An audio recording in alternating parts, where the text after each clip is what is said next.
What it really means to live life golden. Yeah, we're golden, baby girl, we're golden. They're about to see it shine, 'cause we're golden. Welcome, ladies and gentlemen, welcome back to another YouTube video with your boy, Mr. O. Now, in today's video, I'm going to cover Respawn. Last night, they released some updates for us guys.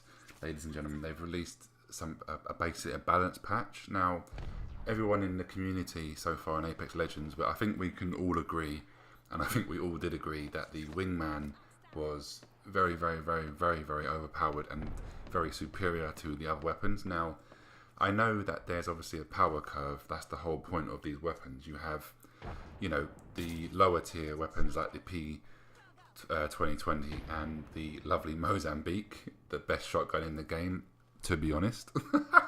But yeah, obviously there's a power tier. The whole point of that is in a battle royale, you've got obviously common loot, you know, epic loot, legendary loot. You know, the whole point of that is it makes you feel rewarded when you first drop and then you pick up a really awful gun, you know, a common gun. You get a few kills, you find some epic loot, epic guns, epic, you know, armor, whatever the game you're playing in the battle royale sort of scene, and then you just feel like you're accomplished. You know, you get a better gun, your confidence goes up, you play better.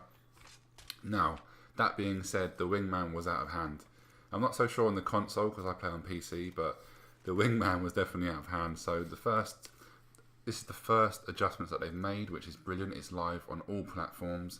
So for the Wingman, sorry, beg your pardon, the rate of fire has been reduced from 3.1 to 2.6. Now, that might sound like a lot, but I've played a few games since the update, and yes, it's a bit slower, but it's not too drastic. It's just enough.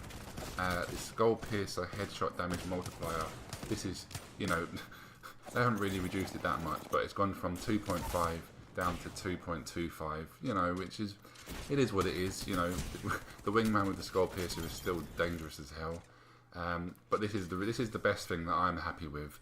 They've increased the base hipfire spread and decreased the rate at which hipfire spread decays, so when it shrinks back down. So before, you could strafe left and right, jump up and down, run around like a madman with the Wingman and hipfire and just take people out left, right and centre. So I am glad that they have adjusted that. It's still, like I said, as long as basically it's all about a skill gap. Now, if you're really good at aiming and the Wingman is your weapon of choice and you're really good, you're still going to take people's heads off. Let's get that right. That's not going to change. But the overall balance of it is, you know, it's definitely needed. Now, another really overpowered weapon was the Peacekeeper shotgun. Now, what they've done, they've changed the shotgun bolt rechamber rate, which reduces, you know, basically if you miss with a powerful weapon like the double barrel shotgun, the Peacekeeper, etc.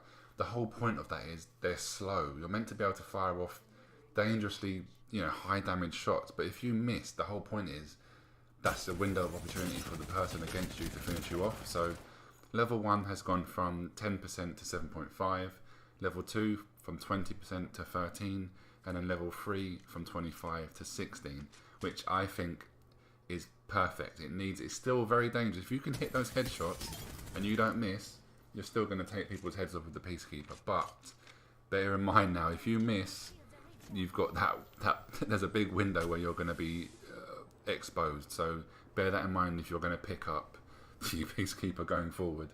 Now, very funny. I thought this was very hilarious on Respawn's side.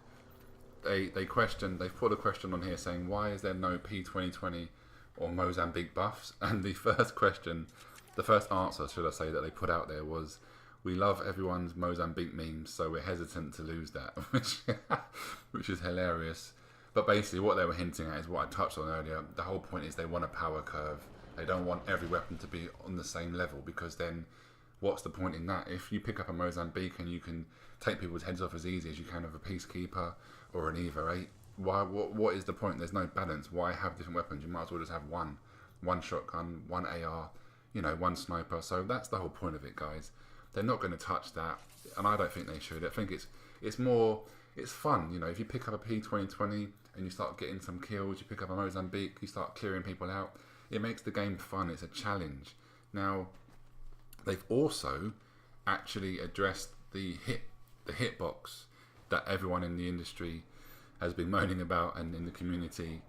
They haven't basically they haven't changed the hitboxes thus far because they want, which I think is very, very wise of Respawn.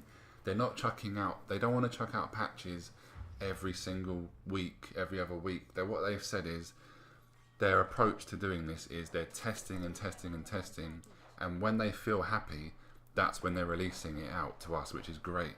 So they don't want to keep changing the meta constantly, basically, which I think is great. I'm really happy with that approach. It's a more mature and more wiser approach. So they've basically done a test. They've done the stats, and it basically confirmed everything that we was all assuming and saying. So if you choose the win to loss ratio with Pathfinder, Caustic, and Big Boy Gibraltar is terrible. Basically, if you're using Pathfinder, Gibraltar, or Caustic, your win to loss ratio is basically they're not viable to use. So they're really going to address that. They're working out ways to do it. They're going to try to basically better size the hitboxes to the characters' gear and models. So it's going to have a major impact. So they obviously want to make sure there's not tons of bugs before they rush it out. But I'm really happy that they've actually addressed it, because we were starting to wonder, in the community, are they even listening? Do they know this? Are they going to address this? They've also buffed Caustic a touch, so they've reduced the cooldown from 25 seconds. They reduced the cooldown from 30 seconds to 25 for his traps. They've also increased the radius and proximity by about 10%, and they've removed the 1 second delay on the smoke damage, which I didn't even realise that existed. So that's a good thing. There should be no delay, so that's great. They've also increased the number of beacons for Pathfinder to 12. There used to be 10. Lifeline, I didn't realise this. I play Lifeline a lot, but apparently there was a slight chance that you can get level 4 armour and level 4 helmets. And I've never got one, but they've removed that, which is fine, whatever. Wraith, they basically increased her Into the Void to 25 seconds from 20, which I think is perfect, seeing as she is obviously the smallest character in the game and the hardest to hit. So add that with her teleporting all around the place all the time. I think that's good. 5 seconds increase is perfectly fine. Bangalore, they reduced her movement speed from 40% to 30. So again, if you play a lot of Bangalore, or if you go up against Bangalore, you know that as soon as you shoot her, she could run around the map like a nutter. But that 10% decrease is just enough. It's just where it should be. So I'm happy with that. There's no news.